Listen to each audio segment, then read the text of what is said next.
I do not like them. Sam, I am. I do not like green eggs and ham.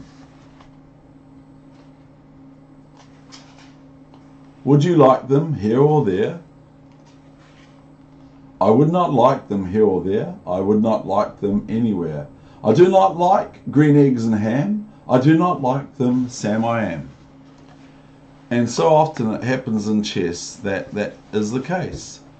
We do not want to play something because we just are too worried about it, or we don't think we can do any good in it and all that sort of thing. And so yesterday I've already placed this game that I'm going to show you now, where I'm black, and it's 5-minute chess on chess.com.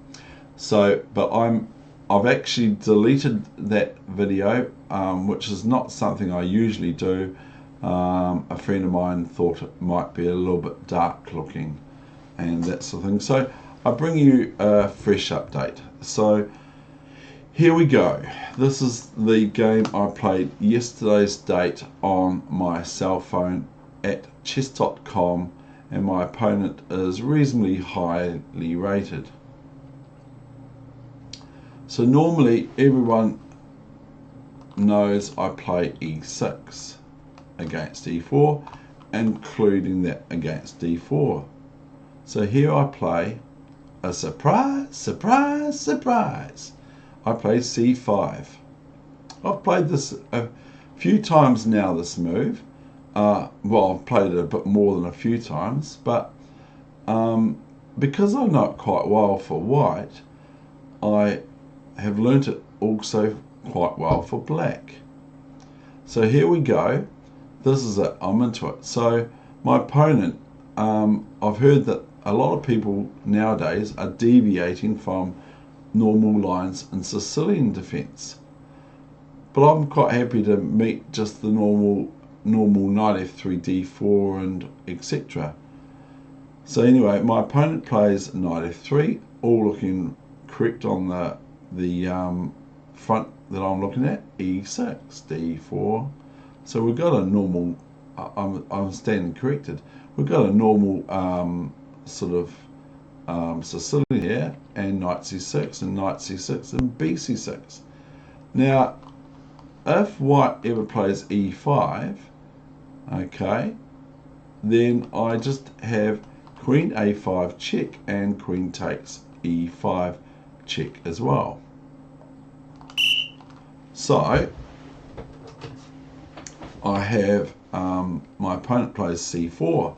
So my opponent is playing a setup named after Maroczy, and this is a Maroczy kind of a bind, where white just says to black, if you play d5, I'm just going to chomp at your pawn, and then you're going to be left with an Isolani, whereas I'm going to have 2 pawn islands, white is saying, and you're going to have sort of 1 pawn island and 1 d5 pawn and 1 a7 pawn. So I do not go for this. I play knight e7. So now if e5, which looks quite good for white, black will pick up a pawn for nothing with queen a5 check and queen takes e5, as said and earlier mentioned.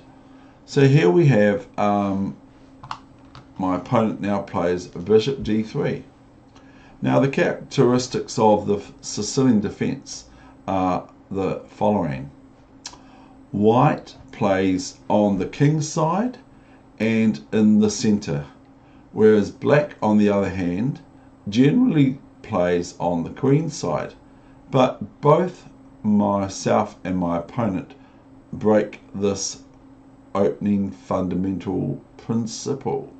So here I play d6, knight c3 and c5.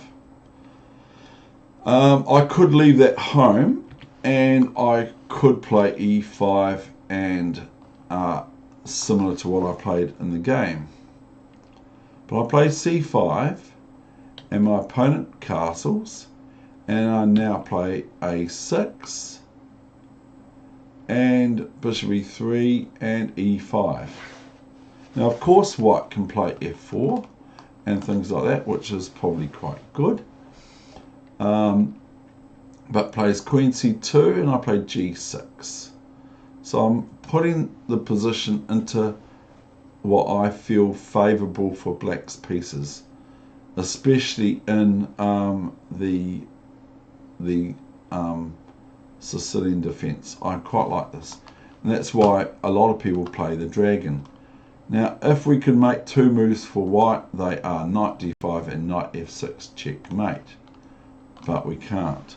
So anyway, h3. So I go bishop g7, thinking I better do what I tell others to do, including my junior. Develop, number 11 principle. And rook d1, and now I move my queen off this rook file, because I don't want any nasty sort of bishop takes c5 things happening soon. So I play queen c7 and then b3. So here we have white has fully developed, and I am lagging behind by 2-3 moves, because I've been playing these pawn moves here. This moved to e6 and now it's moved to e5. This pawn's come from b7 to c6 to c5.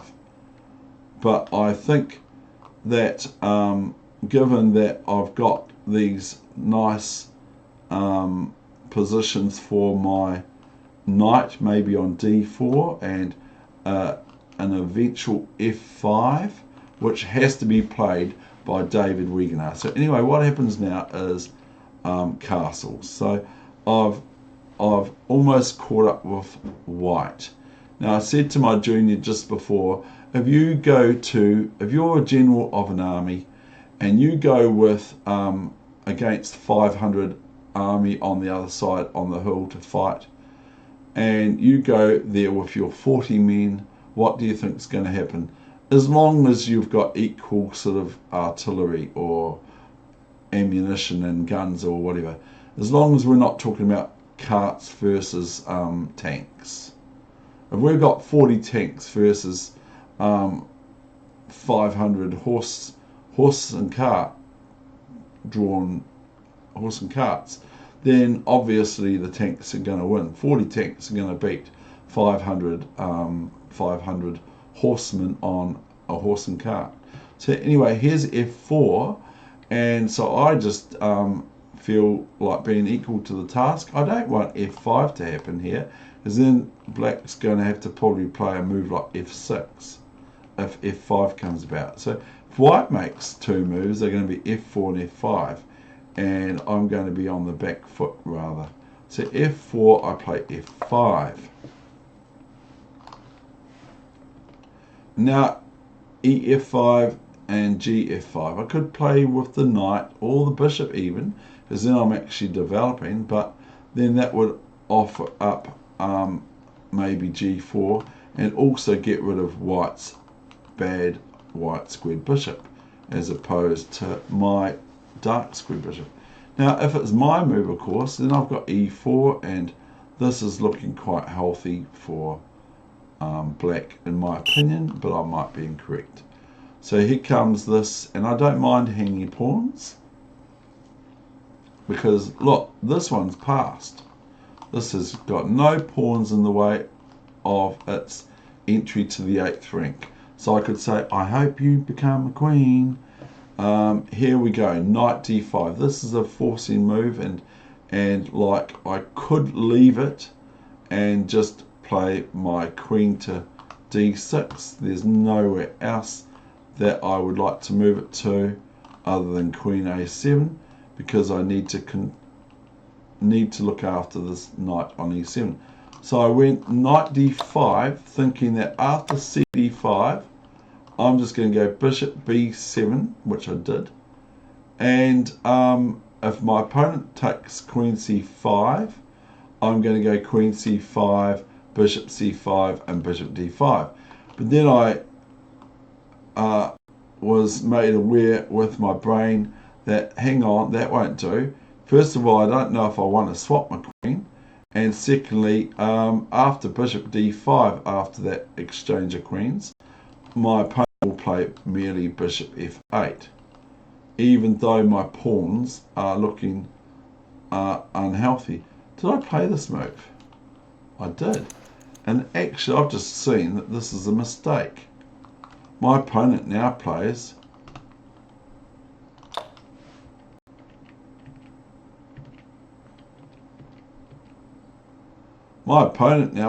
as the computer's just said, don't think it's very good, bishop f5, but my opponent played queen c5, so thereupon there was a mistake. So here I've got out of it, and here's d6, and so I just think, well, I'm playing rook c8 first, and now I've developed, and black's in this seat now, so it's completely different. And here's bishop c4 check, and king h8, what else? Nothing else. And queen b4. Now, as I said earlier, you can see that I'm playing almost on the king's side and the center with these two lovely pawns that could have just been eradicated on e5 and f5, and whereas white is playing on the queen side. So I'm actually playing on the king side as black in the Sicilian, and white is playing on the queen side primarily. And of course we have to see that they also have a reasonably strong influence on the central squares. So probably my position is lost. So I play f4. Now, all of a sudden, white is in trouble. Bishop b6, and I don't really want to play queen here, even though it might look good, because of bishop d5, and I would feel compelled to take the bishop on d5 and rook soon after.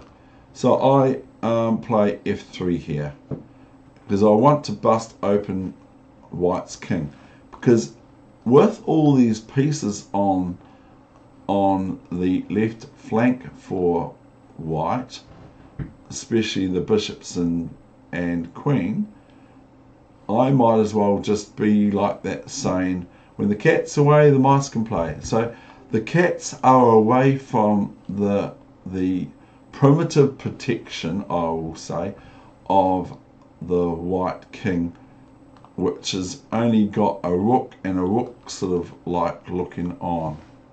So here's g4, and of course I'm going to play h5 because it's just asking to be played. So there's no point me looking for another move, because h5 looks very attractive, especially with follow-ups of rook f4.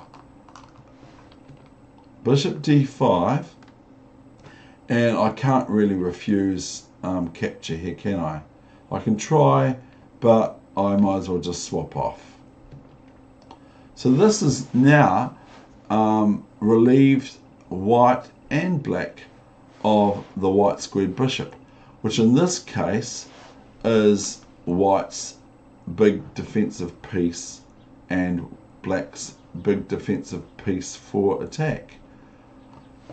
So here I play rook f4. No, I don't. I play rook c2, and maybe rook f4 is better.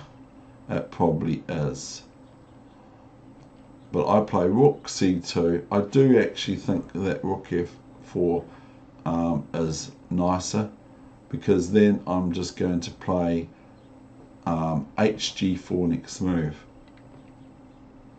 So here's bishop f2, and here I've got rook f4, but it's one move late. So queen b8, I could just go back to c8 now, and then I've got sort of a similar position but one move behind. So I go king h7, and here it's not too far from the end. Rook d3,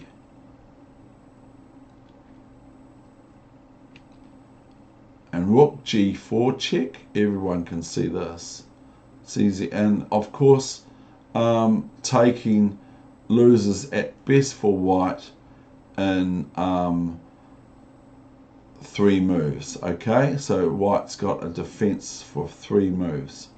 So king h1, I haven't quite got rook g1 check, but I have got rook here if I so wish, which is quite devastating, as you would appreciate, because I'm going to get queen g2 checkmate in eventually.